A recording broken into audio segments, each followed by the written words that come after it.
43rd annual. It's 43, the 43 times they've actually held it, but it is annual. It's the Hafa Half-Marathon, and joining me now is GRC's Manny Hechanova with all the details. Manny, Hafa day. Hafa day, Jason. Good to be here. Thank you so much for giving us this opportunity. Okay. Obviously, you did not run in all 43 of them. Oh, no. You would if you could. I know that, because there are few groups on Guam who are as passionate about a sport as Guam's runners, just because the environment and the climate here is so conducive to running. Sure. And when you catch up with those, I'll call them senior runners who've run those early marathons and in the early days, great stories from them. And they're happy that their race still continues on to this day. Well, from within the context of sports, how much has running changed, since the early days of, like the Greeks in the first Olympics? Because I mean, like with other sports, there's training you can do, and there's like, materials you can buy, and like clothing is, Sure. breathes easier, and like it's more aerodynamic and everything. But how different is running? Wow. When we talk story with those guys, they had no goo, they had cheap shoes, there was no water stops, they carried it all on their own, and they ran these long distances, and it was entirely up to them, no support crew, and they ran out and they hammered these awesome times. And nowadays they look at us spoiled runners, as they'll call us, with fancy shoes, better clothes, more scientifically designed foods for us, better rehydration, and we still can't catch them. Of course. Well, and of course the runner at marathon. Look that one up on Google. It's a really good story, speaking of Greek mythology. Okay, specifically about the 43rd Hafa Half-Marathon. Yes. It really rolls off the tongue, obviously. So for those who aren't as intimately familiar with running and everything like that, exactly how long is a half marathon? This is 13.1 miles. So if they're not conditioned, you wake up one morning and say, I'm going to run 13 miles, don't.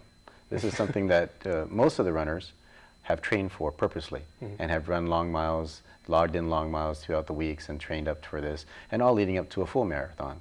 So it's nothing that you wouldn't say your conventional person would now say, oh, I'm going to do a 5K. This is not for them. This is something entirely different. And what is the route exactly? This year we start at Anderson Air Force Base, at the intersection in front of Anderson Air Force Base, head straight down Marine Corps Drive, and that is beautiful down hills. All the way to the entrance to Two Lovers Point. We go into Two Lovers Point, turn around, come back out to Marine Corps Drive, head down to Kmart, JFK Hill, and head on, finish at Epal Beach. Okay, so it's not exactly a lap and you have to go way back up. No. It's a point Anderson to point. At the end, yeah. It's a point to point, and it's a very easy first half marathon for many people. And to Easy for you to say. Well, our numbers are showing it. This year we have 210 soloists. There were years when we were like, if we had 75, we were ecstatic. We have 210 soloists who want to do this all on their own, and that's great. That just shows the distance community, running community in Guam is just growing leaps and bounds for us. And what is the caliber of the participants in this year? Because obviously, there's going to be a lot of people who are shooting for their own best time, and there are, the familiar running crowd. Like there are several Olympians who participate, and people of that level and everything like that. But how competitive is it going to be? Oh, the middle of the pack, insane. You've got senior level runners, 50 and above, that just compete against each other, and it's just fun to watch.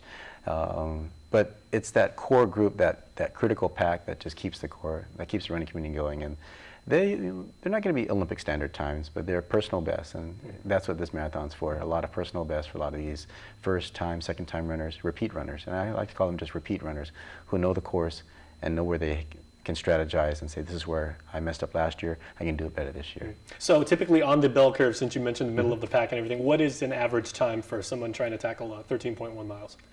Generally about 2:05, 2 hours and 5 minutes. That's fast. Yeah, there's a lot of people that go for 2 hours, and 2 hours is usually that part where they say, oh, I can get under 2 hours, and that's usually very competitive. But if they get anywhere at 2:10, 2:15, they're fine, and that's a good average time for them. Outstanding. Okay, so where can people sign up, and what are the costs involved? Well, our registration has ended, but if you want to do a race day sign up, that's still available. That's a little more expensive. It's $50. But for next year, start planning. And normally if you're a GRC member, it's $15, and if you're not a GRC member, it's $20. So our registration for this time has closed, but we're ready, can meet you on race day if you want.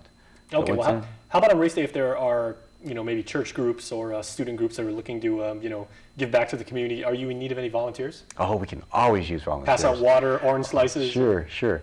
But the volunteers always think of themselves, oh, I'm just passing out water and oranges, but really they're the eyes and ears for us out on the course, because if a runner, particularly at these long distances, if a runner is in trouble, they find us. So they're an aid station as well. So if they recognize a runner, and sometimes we're kind of a little cuckoo in the head and we don't know when to stop.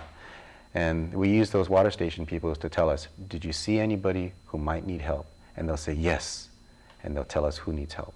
And that's really the more important, besides giving out the water and the fruits, but making sure they're there for runner safety as well. All right, outstanding. So Manny, keep us posted. Can't wait to see Jason. much more. Yes, we'll be back again. All right, and good luck to you and to all the runners. Oh, thank you. We're gonna have a hopefully good time. You guys will get under 2 hours. Oh, we'll sure get a good bulk under 2 hours. But, well, the last runners will come in at around a little over 3 hours, but we want to get them safe back from the start to finish. Outstanding. All right, thanks so much. Thanks, Jason. Have a great day. All right, stay tuned. We are back right after this.